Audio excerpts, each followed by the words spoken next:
فضيلة الشيخ قاري محمد يعقوب شيخ فاضل كينج سعود يونيورسيتي الرياض. أعوذ بالله من الشيطان الرجيم. يا أيها الذين آمنوا اتقوا الله حق تقاته ولا تموتن إلا وأنتم مسلمون. بسم الله الرحمن الرحيم. يا أيها الناس اتقوا ربكم الذي خلقكم من نفس واحدة وخلق منها زوجها وبث منهما رجالا كثيرا ونساء واتقوا الله الذي تساءلون به والأرحام إن الله كان عليكم رقيبا. يا أيها الذين آمنوا اتقوا الله وقولوا قولا سديدا يصلح لكم أعمالكم ويغفر لكم ذنوبكم ومن يطع الله ورسوله فقد فاز فوزا عظيما. أما بعد، معزز سامعین کرام،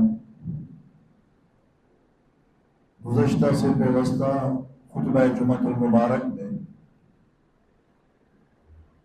آپ کے سامنے حضرت محمد الرسول اللہ صلی اللہ علیہ وسلم کا وہ فرمان پیش کیا،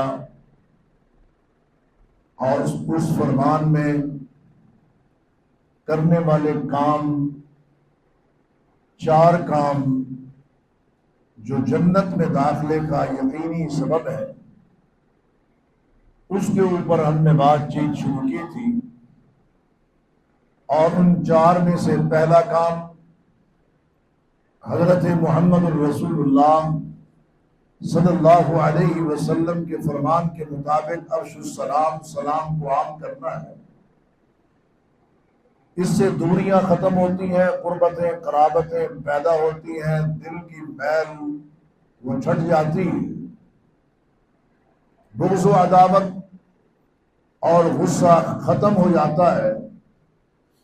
اور یہی وہ سلام ہے جو جنت میں داخلے کا سبب بھی ہے اور باہمی محبت اور پیار کا ذریعہ بھی. پھر میں نے یہ بھی بیان کیا کہ اہل جنت کو اللہ رب العالمین نے خود سلام پیش کرنا ہے، اور دنیا کے اندر بھی اللہ رب العالمین نے ابراہیم علیہ السلام کو ان کی اطاعت و فرما برداری، آزمائش میں استقامت کی وجہ سے سلام علی ابراہیم کہہ کے سلام پیش کیا ہے. اور مسلمانوں کے لیے یہ بہترین تحفہ اور بہترین ہدیہ ہے. دوسرا نقطہ، وَأَطْعِمُوا الطَّعَامَ، کھانا کھلانے کی بات ہوئی، اور بالخصوص وَيُطْعِمُونَ الطَّعَامَ عَلَىٰ حُبِّهِ مِسْكِينًا وَيَتِيمًا وَأَسِيرًا، مسکینوں کو، یتیموں کو اور قیدیوں کو کھانا کھلانا. تو اس کار خیر کے اندر بھی بے شمار لوگ جو ہسپتالوں میں بھی کھانا بھجواتے ہیں، مریضوں کے لیے بھی، اسیروں کے لیے بھی، اور یتیموں کو بھی کھلاتے ہیں، مسکینوں کو بھی کھلاتے ہیں، پبلک پوائنٹ پر بھی دسترخوان لگاتے ہیں. اللہ کے نبی صلی اللہ علیہ وسلم کے اس فرمان پر جو بھی شخص عمل کرتا ہے اس کے ہاں رزق کی کبھی کمی نہیں ہوتی. اللہ رب العالمین ہمیں یہ کام بڑھ چڑھ کے کرنے کی توفیق عطا فرمائے. تیسرا نقطہ اس حوالے سے تھا وصل الارحام، صلہ رحمی کرنی ہے. آپ دیکھیے کہ معاشرے کے اندر اگر انسانوں کے اندر رحم نہ ہو، ایک دوسرے کے لیے خیر کے جذبات نہ ہو، ایک دوسرے کے لیے ایثار اور قربانی کا جذبہ نہ ہو، تو یہ معاشرہ انسانوں کا نہیں حیوانوں کا بن جائے گا. معاشرے کے اندر درندگی پیدا ہوگی، سفاکیت پیدا ہوگی، معاشرے کے اندر خون خرابہ پیدا ہوگا، چھینا جھپٹی ہوگی، لوگ دستوں گریباں ہوں گے. ہر ایک اپنا کچھ کرنے اور کر گزرنے کا اور کچھ حاصل کرنے کا جذبہ رکھے گا. کسی کے اندر دینے اور عطا کرنے کی بات یہ نہیں ہوگی، بلکہ سمیٹنا اور لپیٹنا کیسے ہے یہ جذبہ ہوگا۔ اور پھر اس صورتحال میں انسان نہ حلال دیکھتا ہے، نہ حرام دیکھتا ہے، نہ اچھا دیکھتا ہے، نہ برا دیکھتا ہے، نہ وہ دن دیکھتا ہے اور نہ ہی رات دیکھتا ہے کہ میں نے کب کیا اور کس ٹائم کچھ کیا کرنا ہے۔ تو صلہ رحمی بالخصوص جو اعزاء و اقرباء ہیں، جو رشتہ دار ہیں، اور جہاں انسان کا خونی رشتہ بھی ہے، ان کے ساتھ بالخصوص صلہ رحمی کرنا، رحم دلی سے پیش آنا، ان کی مدد کرنا، ان کے ساتھ تعاون کرنا، اور غریب ہے تو غریب پروری کرنا، مسکین ہے تو ان کی مسکینی کو دور کرنا، فقیر و محتاج ہیں تو ان کو عطا کرنا۔ اور سب سے بڑی بات یہ ہے کہ کسی بھی اپنے غریب عزیز و اقارب میں سے یا کسی غریب شخص کو حقیر، کمتر اور چھوٹا اور فضول نہ سمجھنا۔ بحیثیت انسان ہم سب برابر ہیں، ایک باپ اور ایک ماں کی ہم اولاد ہے۔ ہم میں سے اعلیٰ، عرفہ، بہترین اور عمدہ وہ ہے جو متقی اور پرہیزگار ہے۔ ان اکرمکم عند اللہ اتقاکم، لوگوں اللہ کے ہاں معزز و محترم وہ ہے جو متقی اور پرہیزگار ہے۔ کوئی اپنی رنگت کی وجہ سے، کوئی اپنی برادری کی وجہ سے، کوئی اپنے پیسے کی وجہ سے، کوئی اپنی شہرت کی وجہ سے اعلیٰ و عرفہ نہیں ہے، بلکہ اگر کوئی ہے تو وہ تقوی کی بنیاد پہ ہے، اور تقوی کا علم وہ اللہ رب العالمین کی ذات کو ہے کہ کون انسان کتنا متقی اور کتنا پرہیزگار ہے۔ حضرات گرامی، ہمیں یہ چاہیے کہ نہ تو کسی پر کفر کا فتویٰ لگائیں اور نہ ہی کسی کو پاپی بنائیں، نہ ہی کسی کو گناہ گار قرار دیتے ہوئے اس سے نفرت کریں۔ کچھ معلوم نہیں ہے کہ اللہ کو اس کی کون سی ادا پسند ہے، کون سی ایسی نیکی اس کے اندر پائی جاتی ہے جو اللہ رب العالمین کو محبوب ہے، جس کو ہم حقیر سمجھ رہے ہیں ممکن ہے کہ وہ اللہ کا محبوب ترین بندہ ہو۔ فرمایا وصل الارحام، صلہ رحمی کرنی ہے۔ اور جو شخص یہ چاہتا ہے کہ اس کے رزق کے اندر کشادگی پیدا ہو، جو شخص یہ چاہتا ہے اس کے رزق میں فراخی پیدا ہو، اور جو شخص یہ چاہتا ہے کہ اس کی عمر کو اللہ بابرکت عمر بنا دے، تو اسے چاہیے پھر وہ صلہ رحمی کرے۔ یہ بات میری نہیں، محمد الرسول اللہ صلی اللہ علیہ وسلم کی ہے، اور اللہ کے نبی صلی اللہ علیہ وسلم نے بھی ہمیں اختیار دیا ہے کہ جو شخص اس بات کو پسند کرتا ہے، من احب ان یبسط لہ فی رزقہ وینسیٰ لہ فی اثرہ فلیصل رحمہ۔ اب پسند کی بات ہے، کیا یہ دونوں باتیں ہمیں، یہ چیز ہمیں پسند ہے یا نہیں ہے؟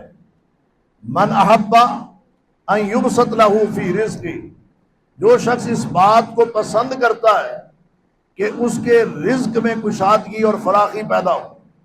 ایک یہ ہے کہ مال میں بڑھوتی ہونا، مال میں اضافہ ہونا۔ ایک یہ ہے کہ بظاہر اضافہ تو نہیں ہو رہا لیکن اس میں برکتیں زیادہ ہیں۔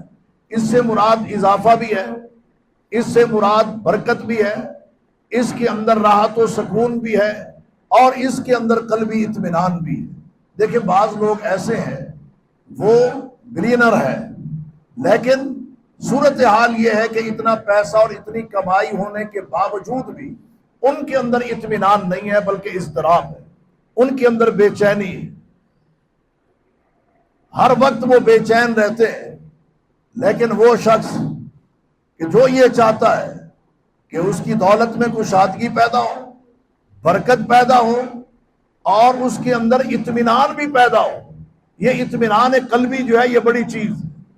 اگر ایک شخص اپنی زندگی سے مطمئن نہیں ہے اور اپنی دولت سے مطمئن نہیں ہے، اپنی کمائی سے بھی مطمئن نہیں ہے، تو یہ بات یاد رکھیں، یہ بے چینی بہت بڑی بیماری ہے جو کسی ٹیسٹ میں نہیں آتی۔ تو اللہ کے نبی صلی اللہ علیہ وسلم نے دولت کو بڑھانے کا فارمولہ بتا دیا کہ دولت کے اندر کشادگی چاہتے ہو، برکت چاہتے ہو، وسعت چاہتے ہو، اور وہ اپنی اس کمائی پر، اپنے پیسے اور دولت کے اوپر اطمینان بھی چاہتے ہو، من احب ان یبسط له فی رزقہ وینسى له فی اثرہ، اور اگر یہ چاہتے ہو کہ تمہاری عمر بھی زیادہ ہو، بعض اوقات یہ ہوتا ہے کہ انسان ماہ و سال زیادہ جی لیتا ہے، لیکن جب زیادہ جیتا ہے تو ایک خوف اور خطرہ بھی ہوتا ہے کہ بڑھاپے کے اندر محتاجگی ہوگی، بیماریاں ہوں گی، پریشانیاں ہوں گی، دقتیں دشواریاں ہوں گی۔ لیکن جو شخص صلہ رحمی کرنے والا ہے نا، اللہ اس کی عمر کو بڑا بھی کر دے تو اس کی عمر کے اندر برکت ہوگی، عمر اس کی ایسی ہوگی کہ جس کے اندر بیماریاں بھی نہیں ہوں گی، محتاجگی بھی نہیں ہوگی۔ اور اس کا مطلب یہ بھی ہے کہ انسان کو اللہ رب العالمین عمر تو 60 سال دے دیں، 70 سال دے دیں، لیکن وہ تاریخ ایسی رقم کر جائے کہ جو کوئی شخص 100 سال 150 سال میں جو کام کر کے دنیا سے جاتا ہے وہ اپنے 50 60 70 سال کے اندر کر کے چلا جائے، یعنی اس کے کام کے اندر بھی برکت، اس کی عمر کے اندر بھی برکت اللہ رب العالمین دے دیتے ہیں۔ تو یہ دو چیزیں اگر ہمیں پسند ہے کہ ہمیں یہ مل جائے، رزق کے اندر فراخی ہو، عمر کے اندر برکت ہو، تو محمد الرسول اللہ صلی اللہ علیہ وسلم نے فرمایا اسے چاہیے فلیصل رحمہ کہ وہ صلہ رحمی کرے۔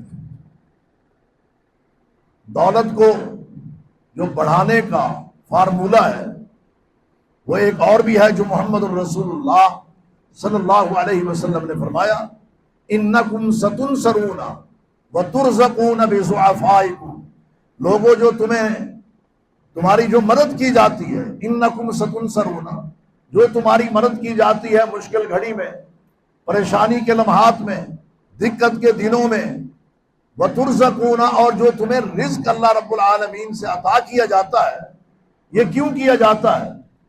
بضعفائکم، تمہارے کمزوروں کی وجہ سے۔ جب تم کسی کمزور کی مدد کرتے ہو، اس سے حسن سلوک کرتے ہو، اس کے ساتھ تعاون کرتے ہو، تو اللہ تبارک و تعالی اس کے بدلے تمہاری نصرت بھی کرتے ہیں اور اللہ تبارک و تعالی تمہیں رزق بھی عطا کرتے ہیں۔ تو اگر کوئی شخص یہ چاہتا ہے کہ قدم قدم پر اس کی مدد ہو تو اسے چاہیے اللہ کی بندوں کی مدد کرے۔ واللہ فی عون العبد ما کان العبد فی عون اخیہ، جب تک انسان اللہ کے بندوں کی مدد میں لگا رہتا ہے اللہ تبارک و تعالی اپنے اس بندے کی مدد کرتا رہتا ہے۔ اور اسی طریقے سے پھر رزق بھی اللہ تبارک و تعالی عطا کرتا ہے۔ دیکھیں رزق کمانے کے کئی ذرائع ہیں جن کا ہمیں علم ہے، لیکن جو قرآن و سنت کے اندر خزانے اللہ نے رکھے ہیں، جو طریقے رکھے ہیں، جو اصول رکھے ہیں، جو ضوابط رکھے ہیں، یہ بڑے ہی شارٹ کٹ اور بڑے ہی بابرکت، اس کے لیے زیادہ محنت نہیں کرنی پڑتی، لیکن اس کے لیے حوصلہ زیادہ ہونا چاہیے۔ بعض اوقات انسان کوشش کرتا ہے میں کھانا پکاؤں، بانٹوں اور تقسیم کروں، بانٹوں اور تقسیم کروں۔ بعض اوقات دوست کہتے ہیں وہ چھاڑی آ رہے بھی کو کم کرنا ہے، کمائی تیری ہے کھان تجھے رہن دے۔ بعض اوقات یہ بھی ہوتا ہے کہ کوئی محتاج ضرورت مند آ گیا مانگنے کے لیے، تو ہمارا گھر نظر آیا ہے اور جگہ سے مانگ لے۔ ہماری اس جماعت کے اندر بھی کچھ لوگ ایسے ہیں کسی کو پتہ ہی نہیں چلنے دیتے، کھانے پکاتے ہیں، گاڑی میں رکھتے ہیں، اپنی مختصر فیملی کو ساتھ لیتے ہیں اور پتہ ہے پوائنٹوں کا کہاں پہ ہے، وہاں جا کے بانٹتے اور تقسیم کرتے ہیں۔ اور یہی سلسلہ الحمدللہ آپ کی اس جماعت نے بھی شروع کر رکھا ہے کہ بھی کھانا کھلانا ہے، اطعموا الطعام، کیونکہ اللہ کے نبی صلی اللہ علیہ وسلم کا فرمان۔ تو لہٰذا یہ بات ذہن نشین کر لیجئے، جس شخص کا دسترخوان وسیع ہے اس کے گھر کے اندر بے برکتی نہیں ہوگی، اس کے گھر کے اندر رزق میں کمی نہیں ہوگی۔ کیوں کمی نہیں ہوگی؟ اس لیے کہ اللہ تبارک و تعالی اس کو عطا کرتا ہے، اللہ اس کو دیتا ہے۔ اور یہ بات یاد رکھیں کہ بعض گھرانے یا بعض افراد یا بعض لوگ ایسے ہیں کہ برس گزر جاتے ہیں، نہ ان کے دسترخوان پہ کوئی آتا ہے، نہ کھانا کھاتا ہے، نہ وہ کسی کو کھلاتے، نہ کسی کی غریب پروری کرتے ہیں۔ کیوں؟ کہ مالی مشکلات ہیں، اس میں کوئی شک والی بات نہیں، مہنگائی بھی ہے، مالی مشکلات بھی ہیں، اللہ رب العالمین ہماری مالی مشکلات کو دور کرنے کے لیے ہمیں یہ راستہ دکھا رہے ہیں۔ محمد الرسول اللہ صلی اللہ علیہ وسلم اسی شاہراہ پر ہمیں چلا رہے ہیں۔ جو لوگوں کو کھانا کھلاتے اطعمہ اللہ، اللہ اس کو کھانا کھلاتا۔ اور یہ بات ذہن میں رکھ لیجئے، جس چیز کی کمی ہو اس کو بانٹنا شروع کر دیں، اس میں اضافہ شروع ہو جائے۔ آپ محسوس کر رہے ہیں کہ گھر کے اندر خوراک کی، غذا کی کمی ہے، اس کو بانٹنا شروع کر دیں، اللہ اضافہ کر دے۔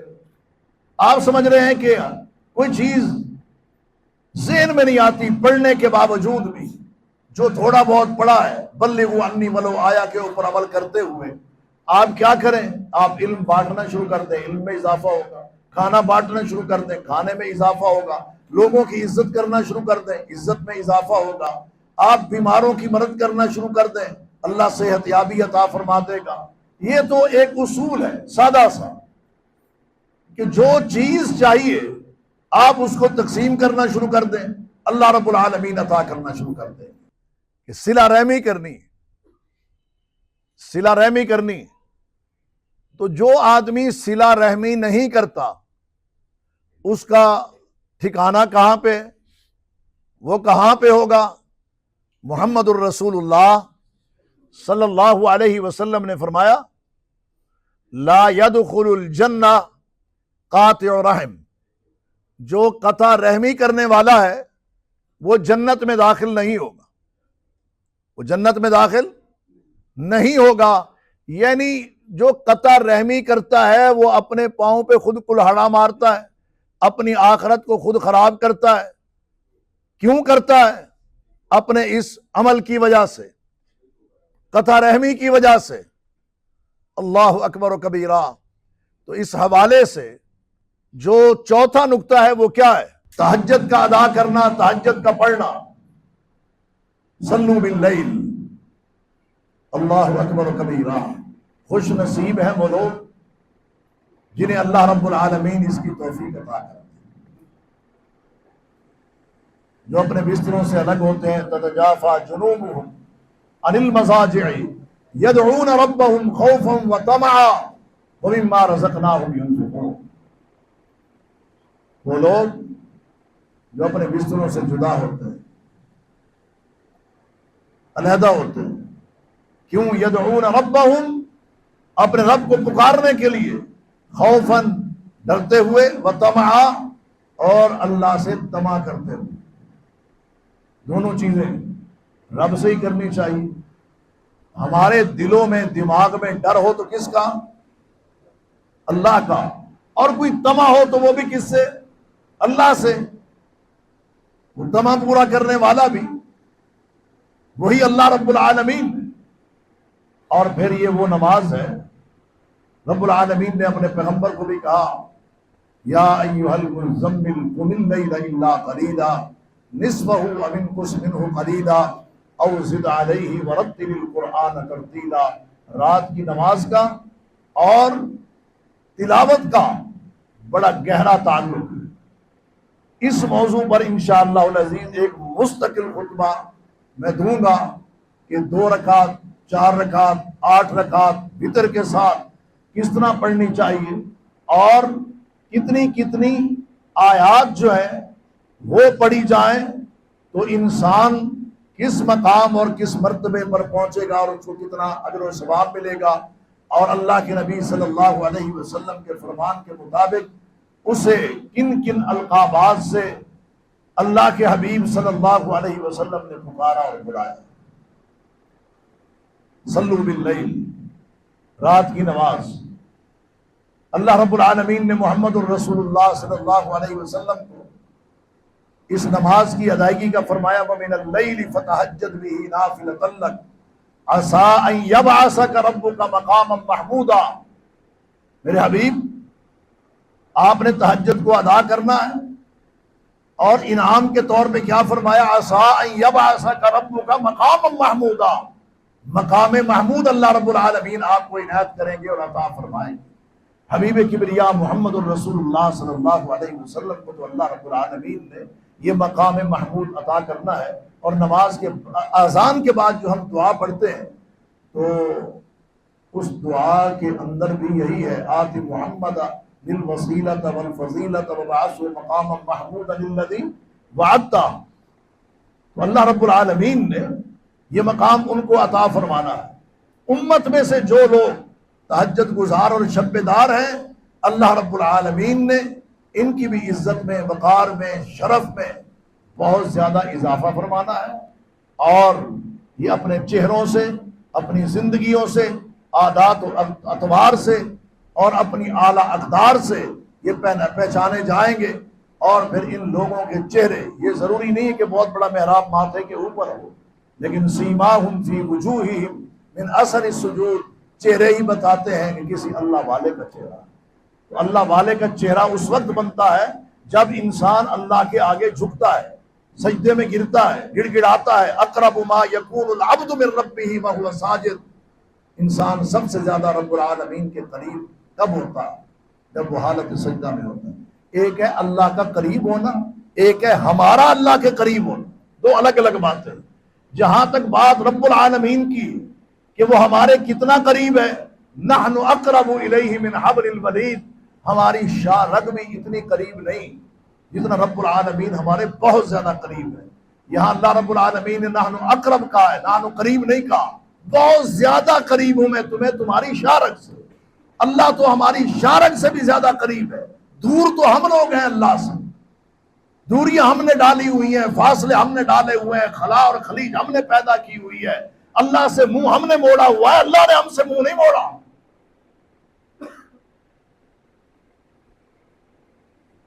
تو اس کا کیا طریقہ کار ہے؟ اقرب ما یکون العبد من ربہ وہو ساجد، کہ انسان جب سجدے میں گر جاتا ہے رب العالمین کے قریب ہو جاتا ہے۔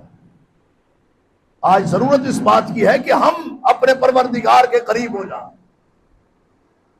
ہم اپنے آپ کو اللہ کے قریب کریں، یہ دوریاں، یہ فاصلے یہ ختم کر دیں۔